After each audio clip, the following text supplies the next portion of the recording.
Joel Villanueva may ibinunyag sa loob ng Senado tungkol nga umano sa 1.4 billion pesos kada araw na para sana sa flood control projects. At bago ang lahat, kung bago ka pa lamang sa aming channel, huwag kakalimutang mag-like, subscribe at i-click ang notification bell para sa mga bagong balita. Mainit nga na talakayan sa mundo ng social media ang di umano pagbubunyag ni Joel Villanueva sa loob ng Senado tungkol nga sa 1.4 billion pesos na lumalabas araw-araw na para sana sa mga nabahaan ng bagyo.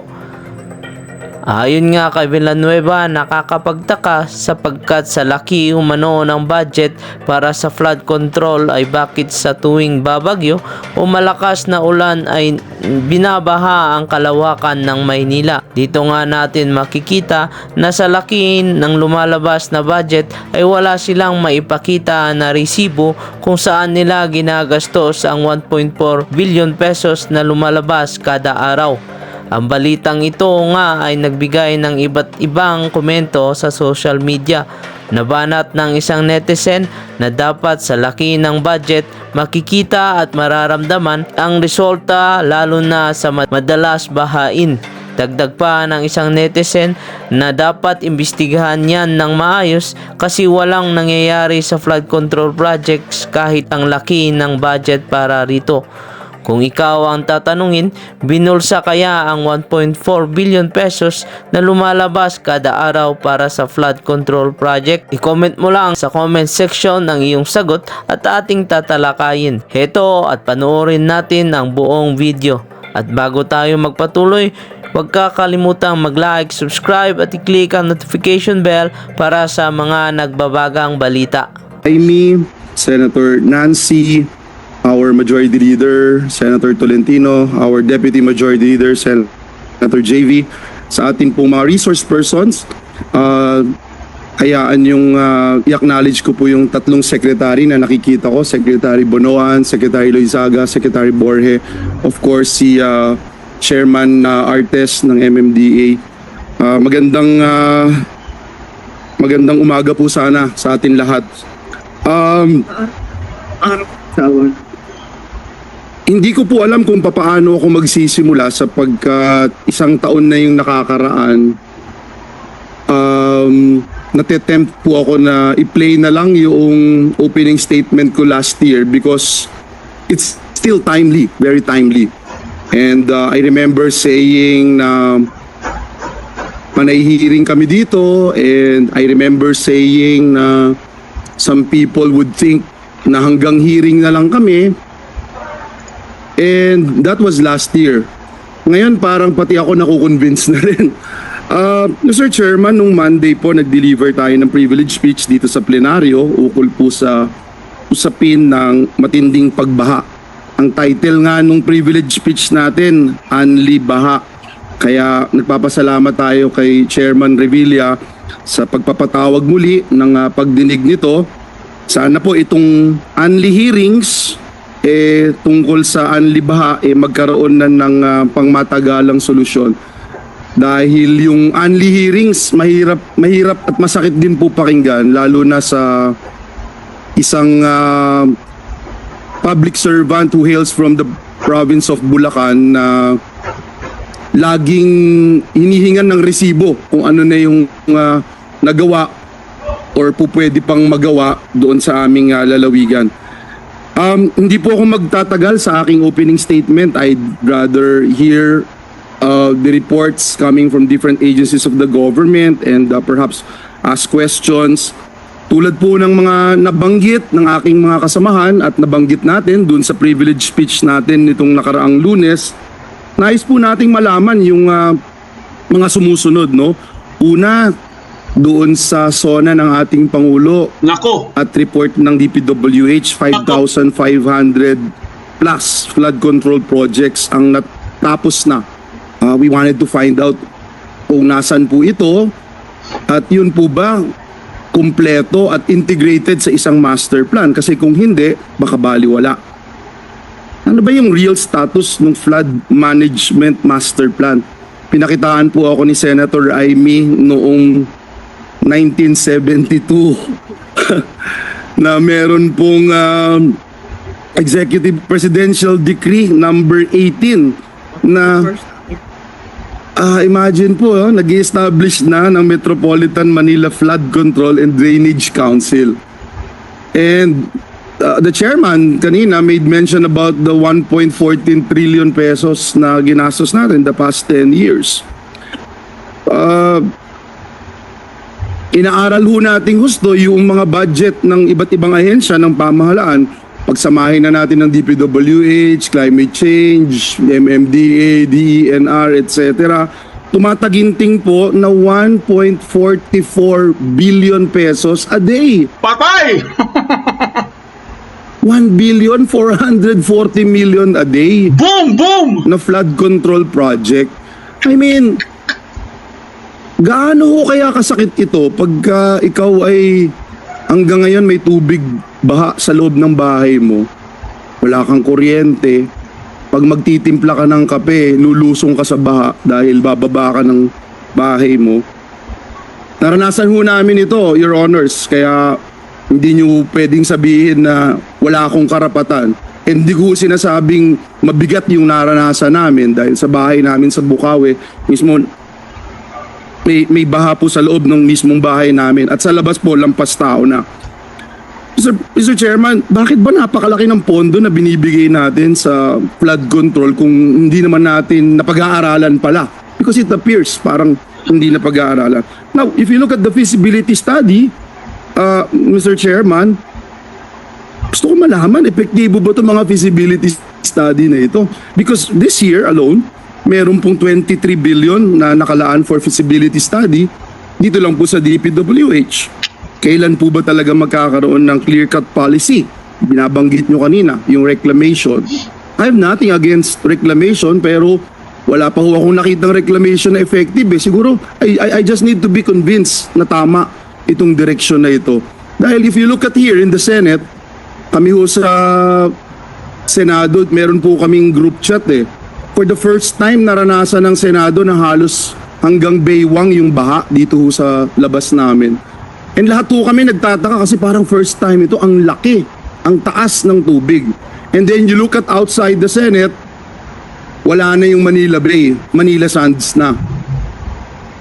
Hindi ba parang common sense para sa amin, dahil hindi naman po kami eksperto, na sabihing may kinalaman yung reclamation dahil wala nang lusutan yung tubig eh. Kitang-kita ho dito eh. And at the same time, yan po yung dahilan kung bakit gusto ko rin sana, Mr. Chairman, madiscuss yung status ng implementation ng Supreme Court Mandamus ruling dito po sa Manila Bay. Nakasaad po doon na may 13 government agencies to clean up, rehabilitate, and preserve Manila Bay. Actually, nakalagay po doon and make it for swimming. Hindi ko alam kung alam ng mga justices ng Supreme Court yung definition ng swimming, may tubig. Eh dito po, buhangin po yung nakikita. So paano magsuswimming sa buhangin kaya? Nais ko din pong alamin, Mr. Chairman, kung ito ba nangyayari sa atin ay katanggap-tanggap sa ating pamahalaan. Siguro, importanteng maparating natin kay Juan de la Cruz na hindi rin tayo mapakali. Gaya nila, hindi rin tayo makatulog sa gabi. Gaya nila, nangangamba rin tayo anong meron bukas. Tataas pa ba ang baha? Sisirain ba nito yung mga gamit namin? May kikitain ba ako bukas? Meron ba akong gamot na kailangang inumin? Maleleptospirosis ba ako dito? Nako. Kuting! Mr. Chairman, Kuting! hindi po katanggap-tanggap. Hindi po katanggap-tanggap itong mga nangyayari. Lalo na masakit po pag ang sasabihin sa ating rason ay malakas kasi ang ulan. Marami kasi yung ulan. Meron po kasing basura. High tide po. At iba pa. Hindi po mababalik ng mga dahilang ito yung buhay ng ating mga kababayan na nalunod, na kuryente, namatay dahil sa bagyo, pati na po yung libu-libong halaga ng ari-arian nila milyon, bilyon na winasak ng rumaragasang tubig baha, bagyo na ating naranasan. So again, Mr. Chairman, I would like to put on record my full cooperation and support kung ano man ang ating ano man ang kahihinatnan nitong hearing na ito, bagamat pangungunahan ko po kayong lahat, Mr. Chairman, and I don't think anyone can blame me how I'm feeling right now because taon-taon na lang po ito and it has worsened. Thank you, Mr. Chairman, and I expect a fruitful and meaningful discussion Thank you. this particular issues. Thank Thank you. you, Senator Umpisa pa Joel. lang yan, I guys. share the Umpisa same pa lang. sentiments dahil naranasan din ako nakalubog din yung paa ko sa sa Cavite. Naalala ko nung tatay ko noon nakahiga siya sa kanyang parang hospital bed do sa kwarto niya. Do sa ground kasi halos isang dangkal na lang abot na yung kanyang kama, no? So yun yung mga ayaw nating mangyari na ulit. Imagine when was that? 5 years ago? 6 years ago? Pero ganun pa man. Okay, Senator JV? Yung Majority Floor Leader Senator Tolentino, you're now recognized for your opening statement. Maraming salamat, Mr. Chairman. Mine is just a clarification. Marami nakikinig ngayon. Sasabihin nila, walang mangyayari dyan sa hearing na yan. Magtuturuan lang, magsisisihan lang, mag-a-account lang kung saan nagastos yung pondo. So, but we'd like to thank, Mr. Chairman, with your indulgence, we'd like to thank the members of the cabinet present here. I would love to see the attendance likewise. He should have been invited. The DOTR secretary should have been here. And who else should have been here? The DSHUD secretary should have been here. Mr. Chairman, I concur with your proposal that we should push for the National Land Use Zoning Act. Kailangan po yun. Pagkatapos po ng hearing na to, marami pong lalabas na sino ba dapat na may hawak ng pumping station, sino ba yung nagpapatakbo, sino ba yung nagtayo, sino ba yung nag-ooperate. We will be tackling intrinsic management skills. But that's not the aim of this hearing. The aim of this hearing is to foster collaboration and proper coordination amongst various agencies, Mr. Chairman. Pinalad po ako, Mr. Chairman. Alam ko na po yung mga lugar na yan. Pinag-uusapan namin ni Senator Ejercito, Balongbato in San Juan, Batis in San Juan, Progreso in San Juan, Barangay Rivera in San Juan, and all the 273 esteros of Metro Manila. Metro Manila, for instance, Estero de Uli-Uli, Estero de Pandacan, Estero de Maypaho. Nalublubang ko na po lahat yan, Mr. Chairman. But at the end of the day, this hearing should, and I'm trying to assuage the listeners here right now. This hearing should be able to produce vital legal changes that would ensure effective collaboration amongst various agencies. I'm looking at the following, Mr. Chairman, and for the record, inuunahan ko na po yung committee ninyo with their indulgence, mawalang galang na po. Dapat po tingnan natin ang Presidential Decree 1096. 1977 pa ho yung ating National Building Code, Mr. Chairman. Dapat tingnan din po natin, Mr. Chairman, ang yung Republic Act 7924. 1995 pa ho yun, Mr. Chairman. That's the charter creating the MMDA. Sino ba ang in charge sa flood control? Is it the DPWH? Is it the MMDA? Dapat matingnan din ho natin, ma-revisit natin yung recently enacted DSHUD Law, Republic Act 11201. Saan ba ho dapat yung urban planning? Is it the HLURB? Or should it be given to MMDA in coordination with the various 17 LGUs of Metro Manila? Sila po yung nagtatayo ng kondominium na wala namang mga drainage. Dapat po siguro, Mr. Chairman, makita natin kung gaano ka-effective yung mga land use plans natin dito sa... I'm just referring to Metro Manila. Nabanggit ko na po yung National Land Use Plan. Mr. Chairman, Ako po ay nangangamba. Ngayon po ay 2024. 2034, we will have an operational subway system. Kung dadalawin ulit tayo ni Karina sa 2034 at kung tatahak po yan sa binabahang mga lugar, tinitingnan ko kung saan dadaan yung subway natin na ilang palapag pailalim, 10 palapag mahigit pa, hindi kaya Submarine. bumaha din yung subway.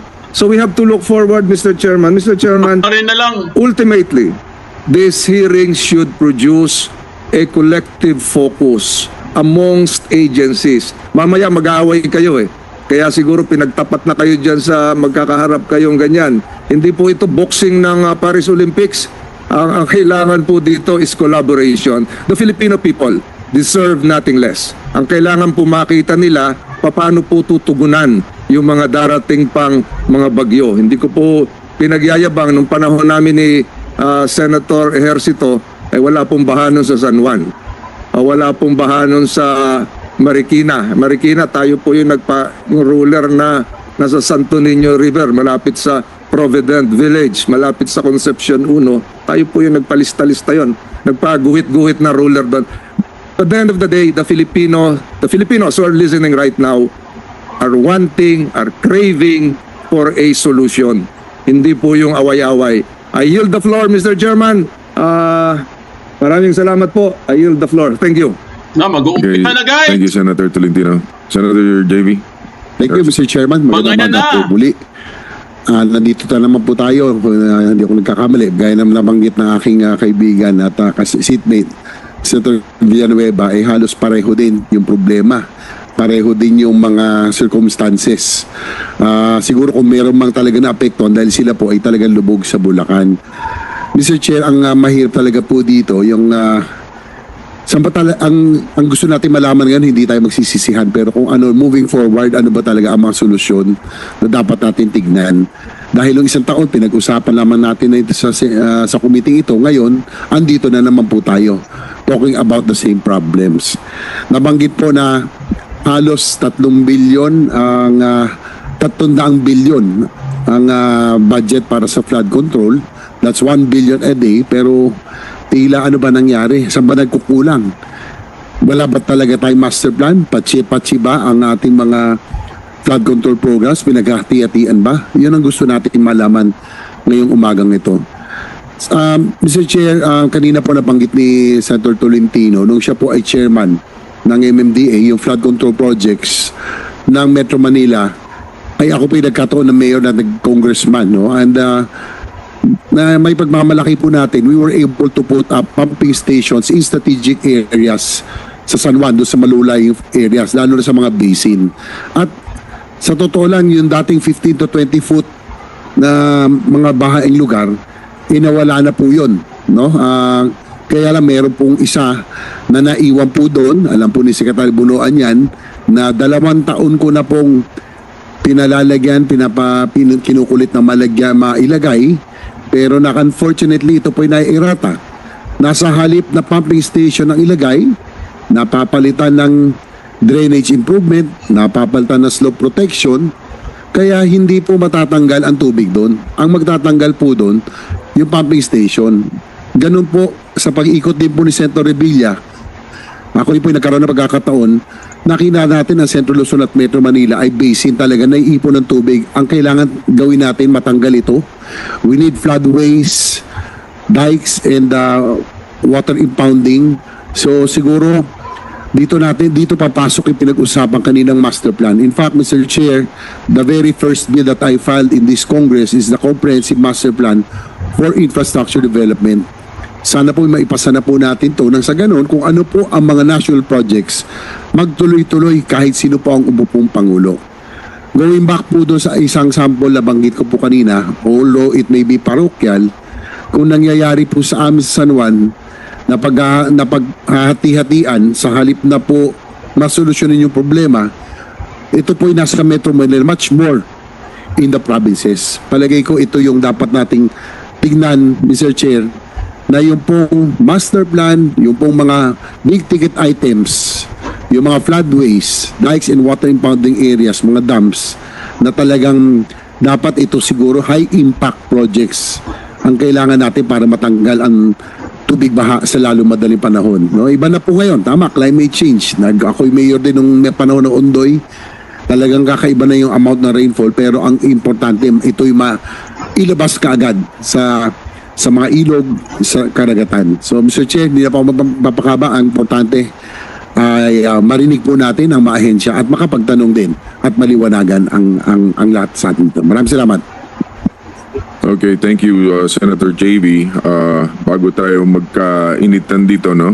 Ground rules lamang po for this hearing. We will give 10 minutes for the presentations of the agencies. First, the DPWH, then the MMDA.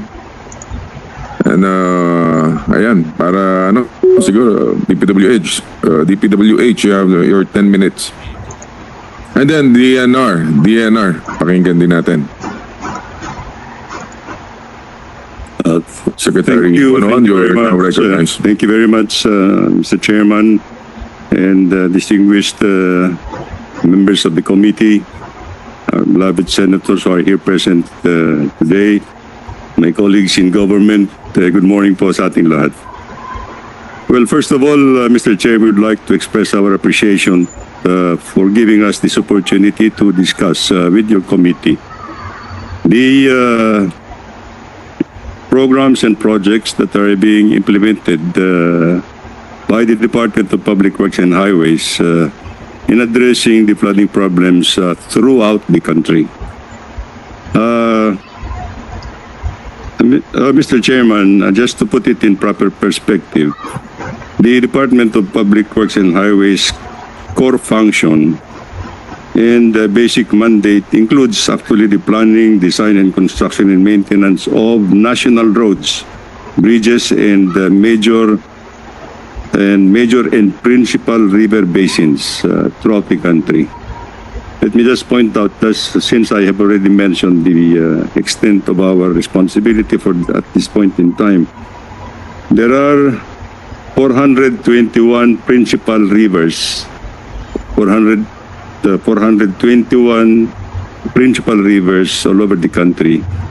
18 of these are major rivers, and these are where the river basins are located. When we say principal rivers, these are principal rivers that have drainage area of more than 1,400 square kilometers. And of course, tributaries to the principal rivers would be more than 1,400 small rivers, Mr. Chairman.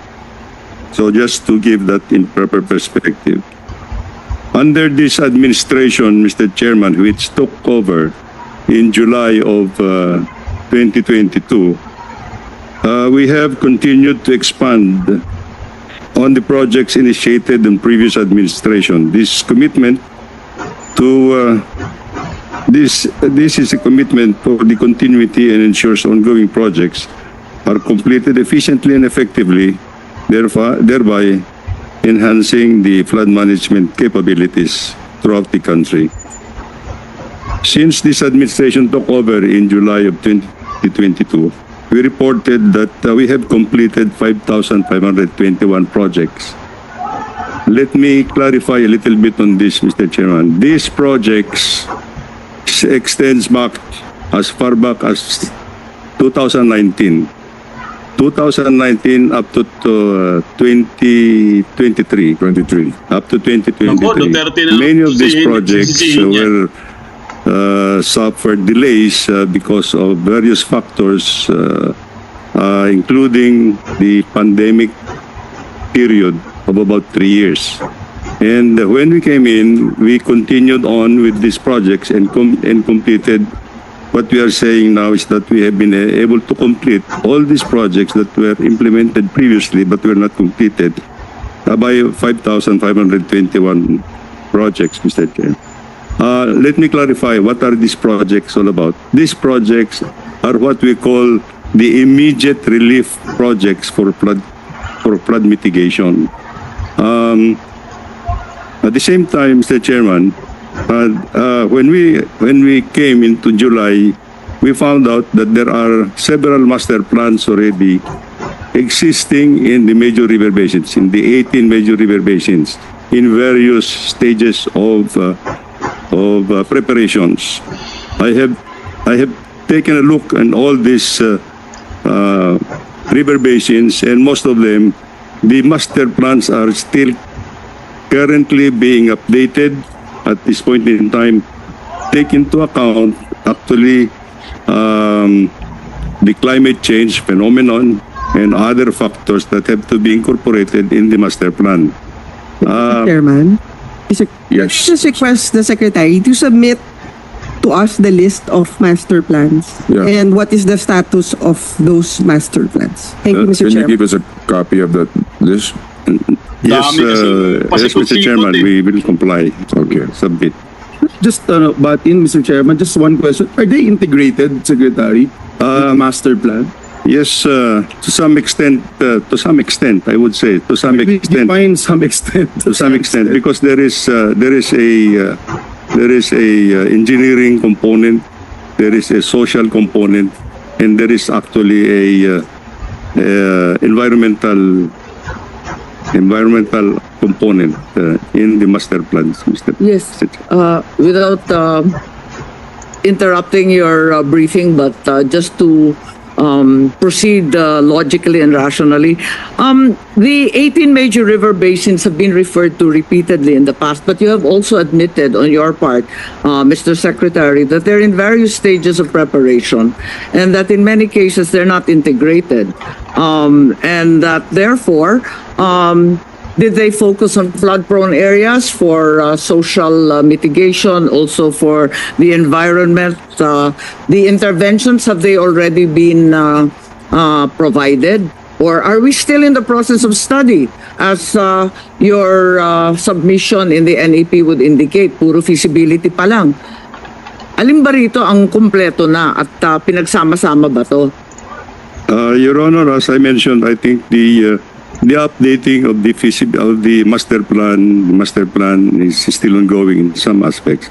And So there's an admission on the part of the DPWH that in fact a national flood control master plan still does not exist. Tama po ba yun? Kasi hiwa-hiwala yung 18 eh. Hindi naman sila pinagdugtong-dugtong. Hindi pa naka-align sa MMDA, meron sari-sarili rin at pira-piraso yung ating LGU. Tama po ba yung sitwasyon? well, to some extent, that's correct, Madam Senator. But what I'm saying is actually there has been master plans before that were carried out. And now I understand, and I've seen the record in the department, that is now being updated. They are just being updated at this Pero point. yung in time. ibang master plan dyan, panahon pa ng ama ko, alam po natin na as early as 1972, nagkaroon na ng Metro Manila Flood Control. Correct. At alam din natin na merong Environment Code, merong Building Code, may Clean Water Act, may kung ano-ano, pati yung mandamos ng Korte Suprema, na nagsasabi, i-align lahat yan. Pero wala naman tayong napala, kundi yung Dolomite Beach, hindi po ba? Kaya, itatanong ko, saan inilalaan ang bilyong-bilyong pera kapag walang master plan? How do you choose the projects? Are there guidelines or parameters each time that you submit these billions and billions of requests? To what do you allocate if there is no integrated master plan for the entire country? Siguro, we'll ask him to finish his presentation first, and then you answer that question. But I think, Mr. Chairman, that's very yes, important it's very. because I think it's very telling that the master plan, the integrated master plan, is not in existence, Mr. Chair. Let me clarify a little bit, Your Honor, Mr. Speaker. The master plans are very specific in each river basin. They are very specific in each river basin because they have different. And that's why it's not requirements. integrated. In a way, because Is it iba-iba po Ay, yun eh. So, di ba Recently, yung totoong nangyayari? Kung sino yung masigasig at talagang nakatutok sa flood control, Yun yung mga LGU o yung mga bahagi na tututukan din. Tapos, wala namang kinalaman dun sa karatig o sa katabi o dun sa sumunod. Bahala na sila. Pwede bang ganon? Hindi ba ganon naman nangyayari? Pira-pirasok kasi. At patse-patse yung ating mga master plan. Yun ang problema. Kaya bumabagsak lahat kay Senator